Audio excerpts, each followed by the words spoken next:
اپنے اس نکاح کو وقت کا فیصلہ سمجھ کر قبول کرو، اچھی لڑکیوں کی طرح۔ شاید میں مناہل کے ساتھ مل کر مجھے دھوکہ دینے کی سزا میں تھوڑی بہت ترمیم کر دوں۔ الفاظ اور لہجے نے ان دونوں کو خوف زدہ ہی کر دیا تھا، مگر وہ اپنی عادت کے مطابق بولنے سے باز نہیں آئی تھی، یا شاید اپنی رائے سے اسے منتفر کر کے خود کو بچانے کی ایک کوشش کی۔ یعنی آپ مانتے ہیں آپ سے شادی ایک قربانی، ایک سزا ہے؟ جب آپ خود ہی اپنی حقیقت سے آگاہ ہیں تو پھر کوئی جان بوجھ کر کھائی میں کودنا گرنا کیوں چاہے گا؟ اس کی حاضر جوابی نے اس کی آنکھوں میں موجود سر تاثر کو اور گہرا کر دیا تھا۔ حیات تم جاؤ یہاں سے، میں بات کر رہی ہوں ان سے۔ فائزہ بیگم اس کے تاثرات سے خوف زدہ ہوتی اس لڑکے کے ڈمانڈ نے انہیں کنگ کر دیا تھا، مگر جاسوسی ناول کی ہیروئنوں کی دلدارہ ان کی بیٹی جوابی کارروائی کرنا نہیں بھولی تھی۔ 5 منٹ تم نے باتوں میں خراب کر دیے، پہلے اور آخری یہ غلطی معاف کی جاتی ہے۔ مولوی صاحب کے سامنے شرافت سے اقرار کر لینا۔ دیکھو بیٹا، ہم ایسے نہیں کر سکتے، مناہل کی جگہ اس کو نہیں تم سمجھو بیٹا، لوگ کیا کہیں گے، اور کیا پتہ مناہل واقعی کسی مصیبت میں ہو جو پہنچ نہیں پائی۔ اس کے چہرے کا پتھریلا پن دیکھ کے انہوں نے معاملے کو ہینڈل کرنے کی کوشش کی تھی۔ No old lady, I don't have time. میں یہاں شادی کرنے آیا تھا، کیے بغیر نہیں جاؤں گا۔ اس سے پہلے کہ مزید تماشا ہو اور سب کے سامنے آپ لوگوں کی عزت کا جنازہ نکلے، نکاح کی رضامندی دے کر معاملے کو رفع دفع کریں۔ بہت وقت ضائع کر دیا ہے میرا، مگر میں نہیں۔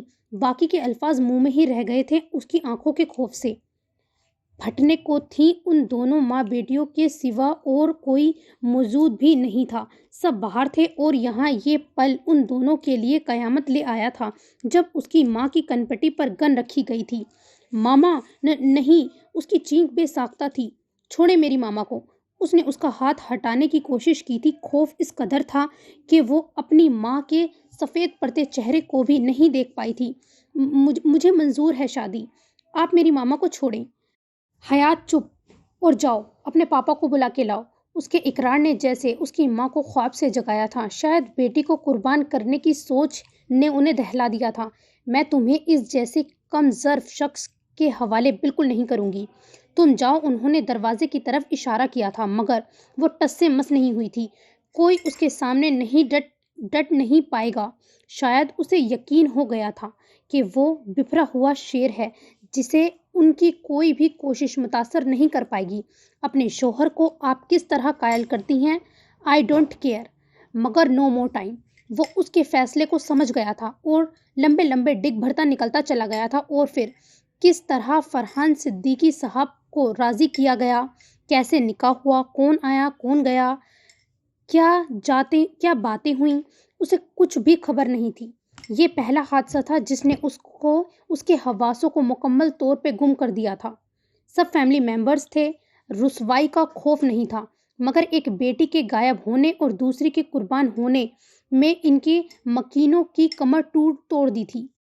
اپنے عزیزوں کے غم زدہ چہرے کو اور جھکے سروں کو دیکھ کر اس کا دل چاہا تھا اس کی گن لے کر 6 کی 6 گولیاں اس کے سینے میں اتار دے، مگر ایسا صرف وہ سوچ سکتی تھی کہ اس کی شفافیت نے اسے بھی خوف زدہ کر رکھا تھا۔ ہماری بچی کو اس کے ناکردہ گناہوں کی سزا مت دینا۔ آج تم نے ایک باپ کو کمزور کر دیا ہے جو اپنی بیٹی کی حفاظت نہیں کر پایا۔ امید تو نہیں، پھر بھی ہاتھ جوڑتے ہیں ہم تمہارے سامنے۔ ہماری بچی تمہارے مقابل بالکل بچی ہے، تمہارا ظلم سہ نہیں پائے گی۔ مناہل کی سزا اسے مت دینا۔ جس طرح کا مظاہرہ آج تم نے کیا ہے، تم سے امید تو نہیں، مگر پھر بھی شاید کچھ انسانیت باقی ہو۔ بھیگے لہجے اور جڑے ہاتھوں سے حیات کے دل کو کسی طرح مسئلہ تھا، وہی جانتی تھی۔ آج تک یہ سر فخر سے اونچے رہے تھے، اور آج اس کی آپی کی ایک غلطی نے کیسے جھکا دیے تھے۔ کاش آپی میں زبردستی آپ کو روک لیتی، تب شاید یہ وائلڈ اینیمل کچھ شرافت کا مظاہرہ کرتا۔ گھر والوں کی حالت تو ایسی نہ ہوتی۔ فلم شوٹ میں کرتا ہوں، مگر ڈرامہ آپ لوگ بہت اچھا کرتے ہیں۔ اپنی اگلی فلم میں یہ ڈائیلاگز اپنی اسکرپٹ میں ضرور ایڈ کراؤں گا۔ ٹو اولڈ لیڈی، دادی کی التجا پر مذاق اڑاتا اس کا لہجہ وہاں موجود لوگوں کو اس کی شفافیت کا یقین دلا گیا تھا۔ دادی اور ماں اپنی بیٹی کو لپٹائے رو رہی تھی۔ حیات اللہ کی امان میں دیا میرے بچے، اللہ تیری حفاظت کرے گا۔ تو کہتی ہے نا تو اللہ کی لاڈلی ہے۔ تو واقعی ہے، ہر بات جیسے آج تک اللہ سے کہتی آئی ہے، آگے بھی اللہ سے ہی کہنا، اور اپنے کمزور گھر والوں کو معاف کر دینا۔ دادی کی بات پہ تڑپ کے اس نے سر اٹھایا تھا۔ نہیں دادی، ایسا نہیں کہیں، اللہ کے حوالے کر دیا تو ٹینشن۔ زبردستی مسکرانے کی کوشش کی تھی۔ Now shoot time is over, چلو بیوی۔ دادی کے بازو سے لگی حیات کا ہاتھ پکڑتا وہ وہاں موجود لوگوں پر ایک نگاہ ڈالتا باہر کی طرف بڑھتا چلا گیا تھا۔ عتیق، اوپن دا ڈور، مخصوص لہجے میں آرڈر دیتا اس طرف بڑھا جہاں اس کا ڈرائیور گاڑی کا دروازہ کھولے اپنے مالک کا انتظار کر رہا تھا، اور پیچھے ہی دو باڈی گارڈز کھڑے ہوئے تھے جو اپنے ڈل ڈول سے کافی خطرناک ٹائپ کے لگ رہے تھے۔ گاڑی میں بیٹھنے سے پہلے اس نے اپنے گھر کی طرف مڑ کر دیکھا۔ ماما، پاپا، دادی، پھپھو، پھوپھا، ساتھ والے سراج انکل اور ان کی پوری فیملی، 4 بچوں پر مشتمل، اور پاپا کے دوست اور ان کے بھی 5 بچے، پورا قافلہ اسے حسرت بھری نظروں سے دیکھ رہا تھا۔ اس کے رشتہ داروں کی آنکھوں سے بہتے سیلاب، چہرے پہ رقم اذیت نے اسے زیادہ دیر ان کی طرف دیکھنے نہ دیا تھا۔ گاڑی میں بیٹھو بیوی، مخصوص حکم پہ وہ حسرت سے دیکھتی بیٹھ گئی تھی۔ گاڑی کے چلنے سے پہلے اس نے دیکھا تھا کہ اس کی روتی بلکتی ماں زمین پر بیٹھتی چلی گئی تھی۔ کیسی حسرت تھی جو پل پل اس کی تکلیف کو بڑھا رہی تھی۔ یا اللہ مدد کرنا، تیرے رحم کے ساتھ سیٹ کی پشت سے سر ٹکایا تھا اور پھر اس کی ہمت جواب دے گئی تھی۔ پتہ نہیں زندگی کیا رنگ دکھانے والی تھی۔ اس نے ایک نظر اس کے روتے سسکتے وجود کو دیکھا تھا جو پوری طرح ایک گرے چادر میں لپٹا تھا، جس پر غور کرنے کی اس نے ضرورت نہیں سمجھی تھی۔ اسے تو شاید یہ بھی نہیں پتا تھا وہ خوبصورت ہے یا بدصورت، اچھی ہے یا بری۔ اس نے سوچوں کو جھٹکا تھا اور ڈرائیور کو گاڑی چلانے کا حکم دیا تھا۔ کیا وہ واقعی ظالم تھا؟ کون سی وجہ تھی جو وہ ایسا تھا؟ بالکل بدلحاظ، دوسروں کو جوتوں کی نوک پہ رکھنے والا، 3 سالوں میں آسمان کی بلندی کو چھونے والا روشن ستارہ، فلم انڈسٹری کا موسٹ وانٹڈ ہیرو، نوفل احمد خان، جس کی لڑکیاں تو لڑکیاں، لڑکے دیوانے ہیں، مگر وہ اپنے غرور میں ان کی طرف دیکھتا بھی نہیں۔ وہ ایک اپنے سے کم حیثیت والی لڑکی کو زبردستی بیاہ کر لے جا رہا تھا۔ کیوں؟ اور لڑکی بھی وہ جو نہ اس نے دیکھی نہ جانی، بس گن پوائنٹ پر نکاح کر لیا۔ بے فکر زندگی، ہر غم سے آزاد، ماں باپ کی آنکھوں کی ٹھنڈک، دادی کی جان، اپنے بھائی کی دوست اور رازدار، اپنے ماں باپ کی دوسری مگر اکلوتی اولاد۔ بھائی ہونے کے بعد اکلوتی کیسے؟ کیونکہ پہلی اولاد اس کی پھپھو کی 5 سال تک کی بے اولادی دیکھ کر انہیں دے دی تھی، اور پھر اس کے 2 سال بعد اللہ نے انہیں 2 جڑواں بیٹوں کی نعمت سے نوازا، مگر انہوں نے بھتیجی مناہل کو واپس نہیں کیا کہ اس کی برکت سے ان کی سونی گود بھری ہے۔ بیٹوں سے زیادہ وہ اسی کو چاہتی تھی، اور پھر 6 مہینے اسے اپنا دودھ پلا کر حقیقی بیٹی کر لیا تھا، اور اب وہ تھی اپنے ماں باپ دادی کی واحد جمع پونجی۔ اس کے بعد اس کی ماں دوبارہ ماں نہیں بن پائی تھی۔ وہ اکیلی ان کی زندگی کا واحد مرکز تھی جہاں یہ سارے رشتے ایک جگہ آ کر رک جاتے تھے۔ اس لیے اس کے باپ نے اس کا نام حیات فرحان صدیقی رکھا تھا، اور پھر اس کی پھوپھی نے اپنے جڑواں بیٹوں میں سے ایک بیٹا اس کی ماں کو دے دیا تھا جو 1.5 سال کی عمر میں ان کے پاس آیا تھا۔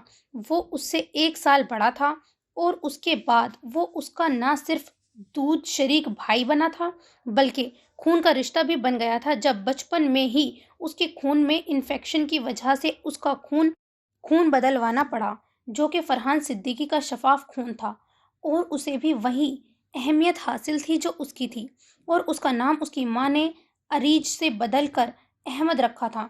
دونوں ایک خون تھے، مگر وہ چھوٹی ہونے کی وجہ سے ہر آنکھ کا تارا تھی۔ بچپن میں ہی دونوں بہنیں بھائیوں نے 7 سال کی عمر میں تجوید کے ساتھ قرآن سیکھا تھا۔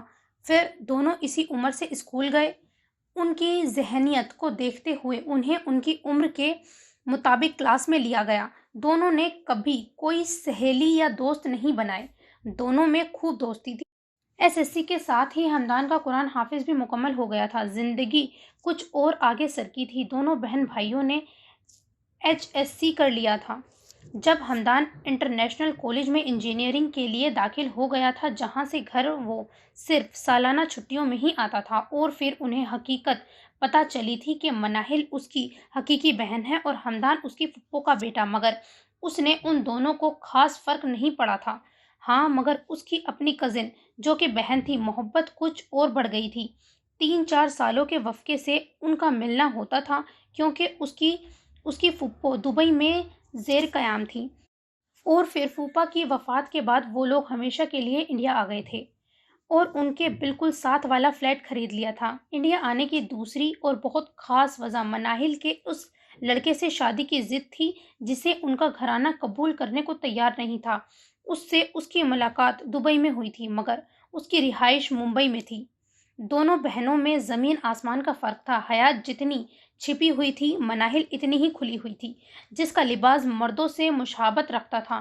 سب کے بہت سمجھانے پر بھی وہ اس لباس کو ترک نہیں کر پائی تھی۔ ہاں، مگر اتنا ہوا تھا کہ اس نے ہاف ٹی شرٹ کی جگہ کرتے کو دے دی تھی، مگر دوپٹہ ابھی ندارت تھا، اور اس کی دوسری اور تکلیف دہ کمزوری وہ چمکنے والی چیز پہ جلدی فدا ہو جاتی تھی اور پھر انہیں حاصل کرنے کے لیے کچھ بھی کر گزرتی تھی، اور اس کی اسی ضد کی وجہ سے اور سب کو خودکشی کی دھمکی نے آخر اس لڑکے کو قبول کرنے کی حامی بھر لی جسے وہ کبھی بھی قبول کرنا نہیں چاہتے تھے۔ اور مناہل کا کہنا تھا کہ وہ دنیا کی سب سے لکی گرل ہے جسے اس لڑکے نے پرپوز کیا، جس کو پانے کے خواب ہر لڑکی کی آنکھ میں سکتے ہیں، جو لوگوں کی پہنچ سے ایسے دور ہے جیسے کہ چاند۔ یہ حقیقت تھی کہ اسے اس سے کوئی طوفانی محبت نہیں تھی، مگر اس لڑکے کا رتبہ، مقام، اس کی پہنچ اور سب سے زیادہ اس کی پرسنالٹی، جو کہ ہر لڑکی کے دل میں دھڑکن بن کے دھڑکتی تھی۔ اور وہ لڑکا کس کے حصے میں آیا؟ مناہل اعزاز صدیقی کے۔ اس کا کہنا تھا کہ وہ ڈیزرونگ ہے کہ اس کو وہ لڑکا ملے جو ہر آنکھ ہر دل کی طلب ہے۔ اور وہ کون ہے؟ دنیا کا جانا مانا نوفل احمد خان، جس کی منظور نظر لاکھوں کروڑوں میں مناہل اعزاز صدیقی ٹھہرائی جائے گی۔ مگر ہوا کیا تھا؟ وہ مناہل کو تو نہیں ملا تھا جو اس پر بری طرح فدا تھی، اور جس کے حصے میں آیا تھا وہ اس سے اس قدر نالاں تھی کہ اسے کسی لڑکی کے قابل ہی نہ جانتی تھی۔ قسمت نے کیسا ہیر پھیر کیا تھا اس کے ساتھ، جس کے گرداب میں وہ الجھ کر رہ گئی تھی، اور ایک ایسے لڑکے کے ساتھ اس کی زندگی سوالیہ نشان بن کے رہ گئی تھی۔ وہ بہت بہادر نہیں تھی تو کمزور بھی نہیں تھی، بلا جھجک اپنے خیالات لوگوں تک پہنچانے، ہر انہیں عاجز کرنے میں ماہر تھی۔ کبھی غلطی کے آگے نہ جھکنے والی کی زندگی نوفل احمد خان کے ساتھ کیسی گزرے گی؟ کیا کیا نہ خیال تھے جو اس کے دماغ سے چپٹ کے رہ گئے تھے۔ گاڑی ایک جھٹکے سے رکی تھی اور ساتھ ہی اس کے خیالوں کا تسلسل ٹوٹا تھا۔ چونک کر ادھر ادھر دیکھا تھا۔ ممبئی کے سب سے پوش ایریا میں ایک 14-15 فلور کی بلڈنگ کے اندر گاڑی رکی تھی، مہنگے ترین علاقے میں، جہاں ایک روم کچن ہال کے گھر کی قیمت بھی کروڑوں میں ہوگی۔ ہاں، وہ کھڑی تھی اس بلڈنگ کے نہ جانے کس گھر کے مالک کی بیوی کی حیثیت سے، جہاں رہنا وہ لوگ کبھی بھی افورڈ نہیں کر سکتے تھے۔ طارق، تم فیصل سے مل کر مجھے رپورٹ کرو کہ اس کا کام کا کیا بنا، اور ہاں، مجھے کل تک بالکل بھی ڈسٹرب نہ کیا جائے۔ کل پروموشن کے لیے جانا ہے۔ کل تک کا کام تمہارے اور فیصل کے ذمے۔ ڈرائیور کو ہدایت دیتا وہ اپنے چہرے پر رومال باندھ رہا تھا، سر پر کیپ لگائی تھی، پھر جیکٹ اتار کے سمپل شرٹ میں باہر نکلا تھا۔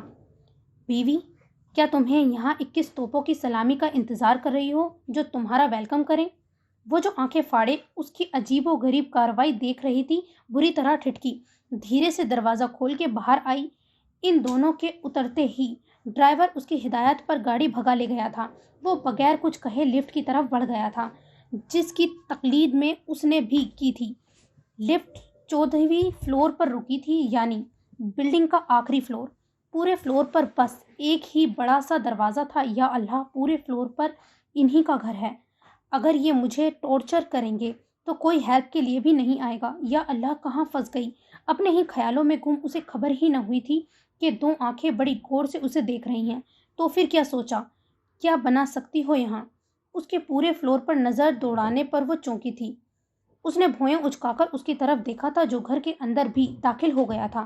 رومال اور کیپ ہٹ گیا تھا۔ ایک پل